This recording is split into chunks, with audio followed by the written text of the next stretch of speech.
Who were the Shudras? Doctor Baba Saheb Ambedkar की पुस्तक का सारांश।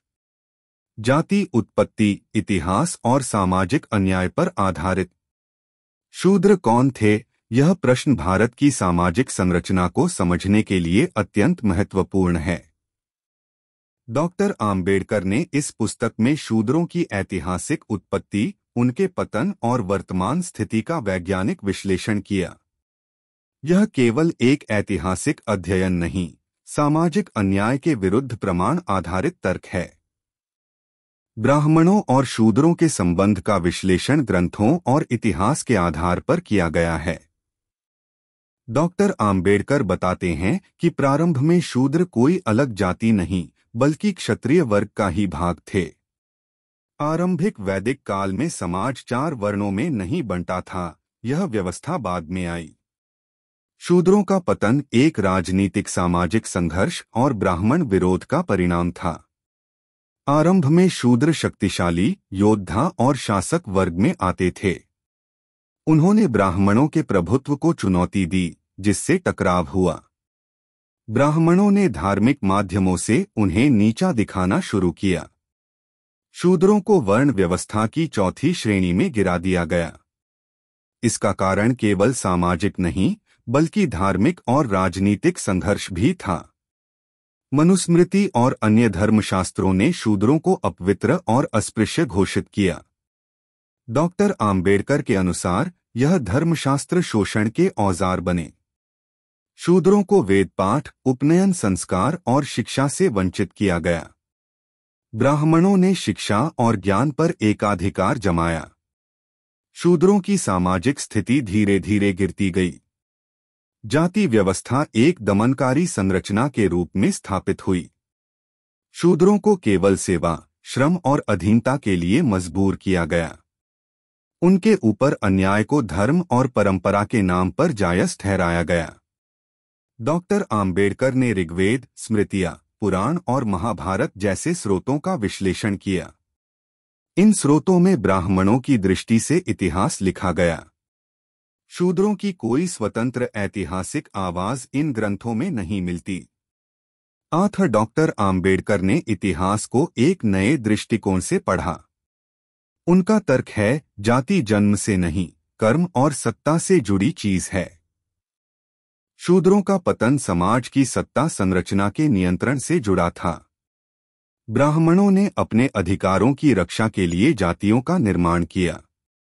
जाति व्यवस्था का उद्भव एक ऐतिहासिक दुर्घटना है, कोई दैवी योजना नहीं।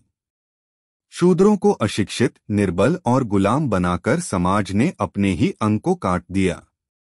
ब्राह्मणों ने अपनी रक्षा के लिए वर्ण व्यवस्था को कठोर बना दिया। डॉक्टर आम्बेडकर ने साबित किया कि शूद्र पहले क्षत्रिय थे। राजनीतिक सत्ता के संघर्ष में हारने के बाद उन्हें निम्न बनाया गया। धार्मिक ग्रंथों का सहारा लेकर ब्राह्मणों ने इस भेदभाव को वैध ठहराया। अस्पृश्यता एक बाद का विकास है, शुरू में शूद्र अस्पृश्य नहीं थे। अस्पृश्यता एक सामाजिक अत्याचार है, नैतिकता और धर्म इसका समर्थन नहीं करता। भारत में शूद्रों का दमन एक नियोजित सांस्कृतिक षड्यंत्र था। डॉक्टर आम्बेडकर ने यह भी बताया कि जाति व्यवस्था ने भारतीय समाज को खंडित कर दिया। जाति ने एकता, समरसता और प्रगति को रोक दिया। ब्राह्मणों ने खुद को सर्वोच्च बताकर समाज के अन्य हिस्सों को दबाया। डॉक्टर आम्बेडकर ने इस पुस्तक में वैदिक समाज की संरचना का विश्लेषण किया। उनका निष्कर्ष, ब्राह्मणों ने शूद्रों को शिक्षा और अधिकार से वंचित किया। उन्होंने बताया कि शूद्रों को केवल सेवा और दासता के लिए बाध्य किया गया। धार्मिक ग्रंथों ने इसे धर्म का रूप देकर समाज को पंगु बना दिया। आम्बेडकर ने इन ग्रंथों की आलोचना केवल भावनात्मक नहीं, वैज्ञानिक आधार पर की। उन्होंने यह सिद्ध किया कि यह सब इतिहास की व्याख्या का खेल है। शूद्रों का अपमान एक सामाजिक राजनीतिक षड्यंत्र। ब्राह्मणों ने अपने वर्चस्व के लिए अन्य जातियों को नीचा दिखाया। शूद्रों को देवताओं के पूजन से भी वंचित किया गया। डॉक्टर आम्बेडकर ने शूद्रों को बताया, तुम क्षत्रिय थे, तुम्हारी गरिमा छीनी गई। उन्होंने शूद्रों को आत्मसम्मान और शिक्षा का मार्ग सुझाया। उन्होंने यह भी बताया कि ब्राह्मणों की श्रेष्ठता कोई नैतिक नहीं, संरचनात्मक थी। डॉक्टर आम्बेडकर ने पुरातत्व, भाषा विज्ञान और इतिहास का उपयोग किया। उनकी पद्धति आधुनिक और वैज्ञानिक है। इस पुस्तक का उद्देश्य शूद्रों को उनका खोया हुआ गौरव लौटाना है।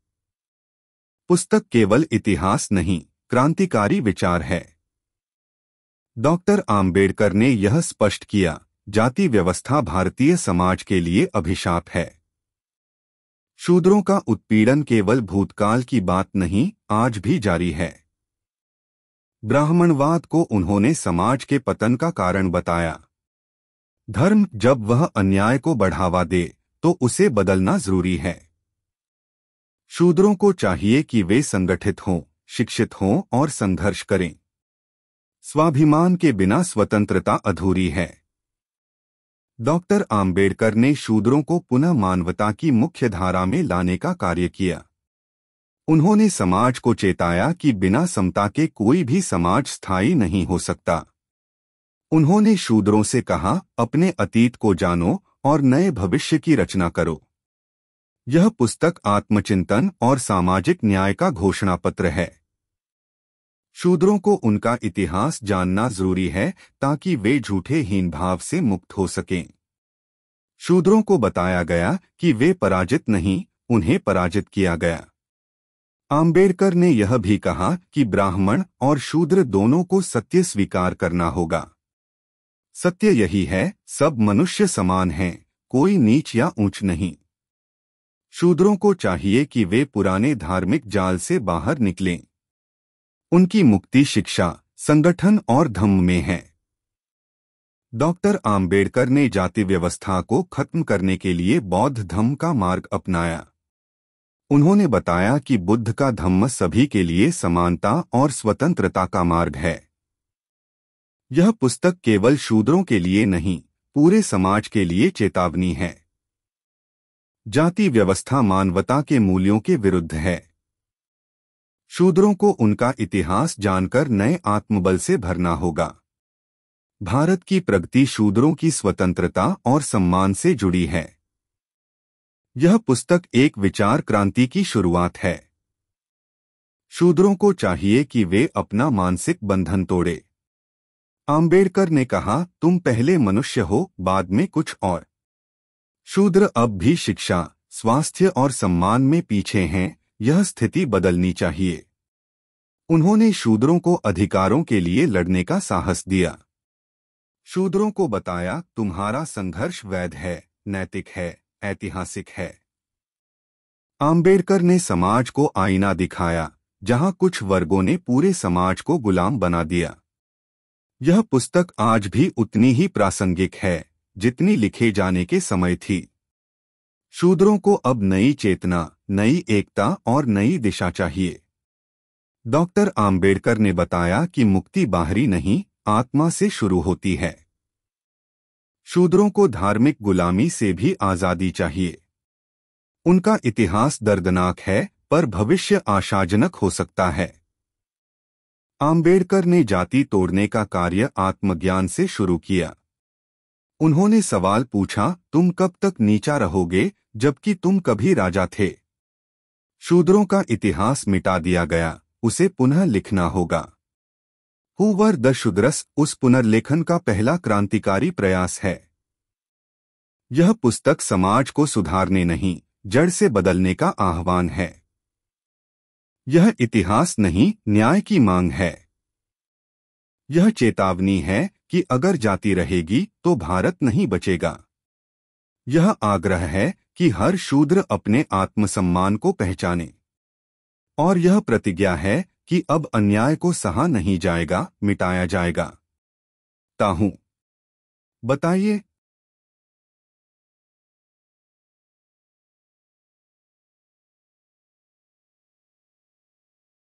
यह कहानी आपको कैसी लगी? हमें जरूर बताएं। हमारा चैनल सैम्स कथाजोने को लाइक और शेयर करना न भूलें ताकि अच्छी सीख हर किसी तक पहुंच सके। ऐसी ही और प्रेरणादायक कहानियों के लिए चैनल को सब्सक्राइब करें। फिर मिलेंगे एक नई कहानी के साथ। अपना ख्याल रखिए और मुस्कुराइए। Be happy. सकारात्मक सोच ही असली समृद्धि है।